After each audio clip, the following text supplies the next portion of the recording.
بسم اللہ الرحمن الرحیم صلی اللہ علی حبیبہ سیدنا محمد وآلہ وسلم۔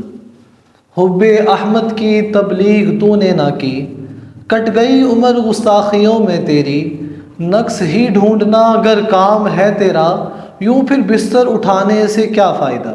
آپ اس کو سنیں، پھر انشاءاللہ اس کا جواب قرآن و حدیث کی روشنی میں دیا جائے گا۔ جب کوئی یہ عقیدہ رکھے کہ میں جہاں سے بھی نبی کو پکاروں گا نبی میری آواز بنفس نفیس خود سنیں گے،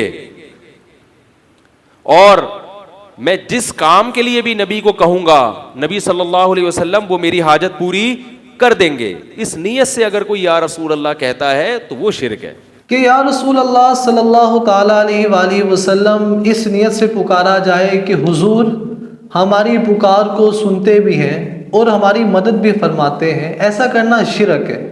اگر آپ ایسا کرنے کو شرک قرار دیتے ہیں تو امام زین العابدین جو کہ اہل بیت کے چمکتے ہوئے چراغ ہیں، ان کے متعلق آپ کا کیا عقیدہ ہوگا؟ امام زین العابدین کا قول آپ کے سامنے میں کوٹ کرنے جا رہا ہوں، اس کو دھیان سے سنیں اور یاد رکھیں امام زین العابدین بیٹے ہیں امام حسین کے، اور امام حسین بیٹے ہیں مولا علی کے، اور مولا علی داماد ہیں جان ایما صلی اللہ تعالیٰ علیہ وآلہ وسلم کے۔ امام زین العابدین رضی اللہ تعالیٰ عنہ فرماتے ہیں، یا رحمت للعالمین ادرک لزین العابدین محبوس عید الظالمین فی الموکب والمزدہم۔ اے رحمت للعالمین جان ایما صلی اللہ علیہ وآلہ وسلم زین العابدین کی مدد کو پہنچے، اور زین العابدین اس وقت ازدحام میں ظالموں کے ہاتھوں میں قید ہے۔ اب آپ اس بات کو ملاحظہ کر سکتے ہیں کہ امام زین العابدین جب مصیبت میں ہیں تو وہ حضور جان ایما کو پکار رہے ہیں، وہ لفظ یا استعمال کر رہے ہیں۔ تو امام زین العابدین جو کہ اہل بیت کے خوبصورت چمکتے ہوئے چراغ ہیں، ان کا یہ عقیدہ ہے کہ اگر تم پریشان حال ہو، اگر تم مصیبت میں ہو تو حضور جان ایما سے مدد طلب کرو۔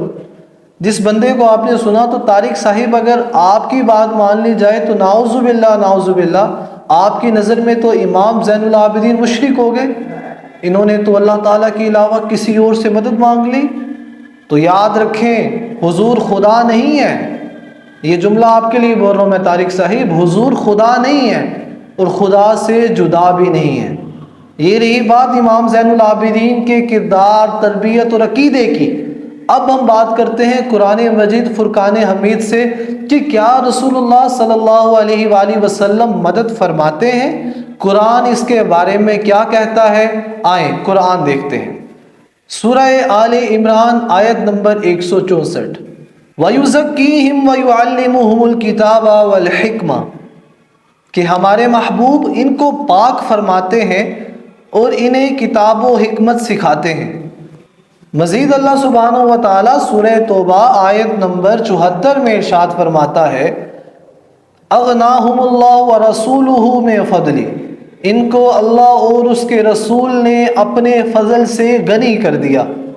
ان آیت مبارکہ سے معلوم ہوا کہ حضور علیہ السلام ہر گندگی سے پاک بھی فرماتے ہیں اور ساتھ ہی ساتھ فقیروں کو غنی بھی فرماتے ہیں۔ مفتی صاحب، آتا ہے فقیروں پر انہیں پیار کچھ ایسا، خود بھیک دیں اور خود ہی کہیں میرے منگتے کا بھلا ہو۔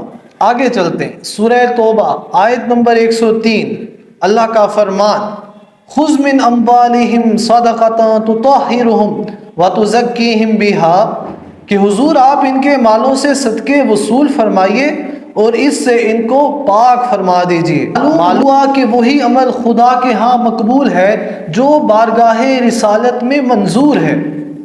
آگے چلتے ہیں، سورہ توبہ آیت نمبر 59، فرمایا، وَلَوْ أَنَّهُمْ رَضُوا مَا آتَاهُمُ اللَّهُ وَرَسُولُهُ قَالُوا حَسْبُنَا اللَّهُ سَيُؤْتِينَا اللَّهُ مِن فَضْلِهِ وَرَسُولُهُ، کیا ہی اچھا ہوتا کہ اگر وہ اس پر راضی ہو جاتے جو اللہ اور اس کے رسول نے ان کو دیا۔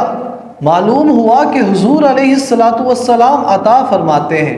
ان آیات سے یہ ثابت ہوتا ہے کہ اگر کوئی بندہ حضور کا پروانہ یہ بات کرتا ہے کہ مجھے حضور نے عزت عطا فرمائی ہے، مجھے اللہ کے آخری نبی صلی اللہ علیہ وآلہ وسلم نے مال و دولت عطا فرمائی ہے، اولاد کی نعمت عطا فرمائی ہے، تو ایسا کہنا قرآن کی روشنی میں غلط نہیں ہے، کیونکہ حضور آیت مبارکہ سے ثابت ہے کہ حضور عطا فرماتے ہیں۔ رب ہے موتی، یہ ہے منعم، رزق اس کا ہے، کھلاتے یہ ہیں، انا آتیناک الکوثر، ساری کثرت پاتے یہ ہیں۔ چلیں آگے چلتے ہیں، سورہ نساء آیت نمبر 64 اللہ تعالیٰ ارشاد فرماتا ہے وَلَوْ أَنَّهُمْ إِذ ظَلَمُوا أَنفُسَهُمْ جَاءُوكَ فَاسْتَغْفَرُوا اللَّهَ وَاسْتَغْفَرَ لَهُمُ الرَّسُولُ لَوَجَدُوا اللَّهَ تَوَّابًا رَحِيمًا۔ اگر یہ گناہگار اپنی جانوں پر ظلم کر کے اے محبوب تمہارے پاس آ جاتے اور پھر اللہ سے مغفرت مانگتے اور اے محبوب آپ بھی ان کے لیے دعائے مغفرت فرماتے تو یہ اللہ کو ضرور توبہ قبول کرنے والا پاتے۔ تو یہاں اللہ تعالیٰ فرما رہا ہے کہ کوئی اگر اپنی جانوں پر ظلم کر بیٹھے تو میرے حبیب کے پاس آ جائے، اللہ تعالیٰ کو وہ معاف کرنے والا، توبہ قبول کرنے والا پائے گا۔ دنیا ہو، قبر ہو، حشر ہو، مفتی صاحب حضور کے بغیر اور حضور کے وسیلے کے بغیر انسان کبھی بھی کامیاب نہیں ہو سکتا۔ قبر میں 3 سوال ہوں گے، پہلا من ربو کا، دوسرا ما دینو کا، دونوں کا جواب ٹھیک دے دیا لیکن پاس نہیں ہوئے ہیں، نمبر نہیں آئے ہیں، 33 سے نمبر ابھی نیچے ہیں، جب تک تیسرے سوال کا جواب نہیں دیتے۔ ما کنت تقول فی حق ھذا الرجل، کہ تم حضور جان ایماں صلی اللہ علیہ وآلہ وسلم کی بارے میں کیا کہا کرتے تھے۔ اگر یہ جو تیسرا سوال ہے یہ کمپلسری ہے، اگر اس کا جواب نہیں آیا تو تم مکمل طور پر فیل ہو۔ اگر تم نے وہاں کہہ دیا کہ یہ اللہ اللہ، ان کو تو علم غیب نہیں تھا، یہ تو دور سے آواز نہیں سنتے تھے، یہ تو کسی کی مدد نہیں کر سکتے تھے، نبی تو نعوذ باللہ اپنی بیٹی کو نہیں بخشوا سکتا، اگر اس طرح کی نعوذ باللہ بکواس کر دی تو سوچا ہے تمہارے ساتھ کیا ہوگا۔ اور اگر کہا یہ کہا سرور کہوں کہ مالک و مولا کہوں تجھے، باغ خلیل کا گل زیبا کہوں تجھے، فرشتوں کو کہو کہ فرشتوں تم مجھ سے اس شخصیت کے بارے میں پوچھ رہے ہو، یہ تو وہ ہیں جنہیں اللہ تعالیٰ نے ختم نبوت کا تاج پہنا کر دنیا میں بھیجا تھا۔ سبحان اللہ۔ تو لہٰذا اپنے عقائد کی قرآن پاک کی ان آیات کے تحت اصلاح کیجئے، اپنی بھی اصلاح کیجئے، لوگوں کی بھی اصلاح کیجئے۔ اگر قرآن پاک کی ان آیات کو سمجھنے کے بعد بھی اور امام زین العابدین کے قول کو سننے کے بعد بھی آپ کو میری بات سمجھ نہیں آتی تو میں انتہائی معذرت کے ساتھ یہی کہوں گا صم بکم عمی فہم لا یرجعون۔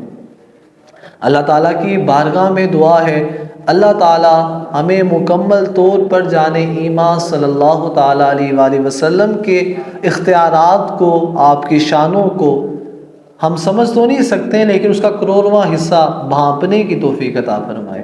آمین ثم آمین یا رب العالمین۔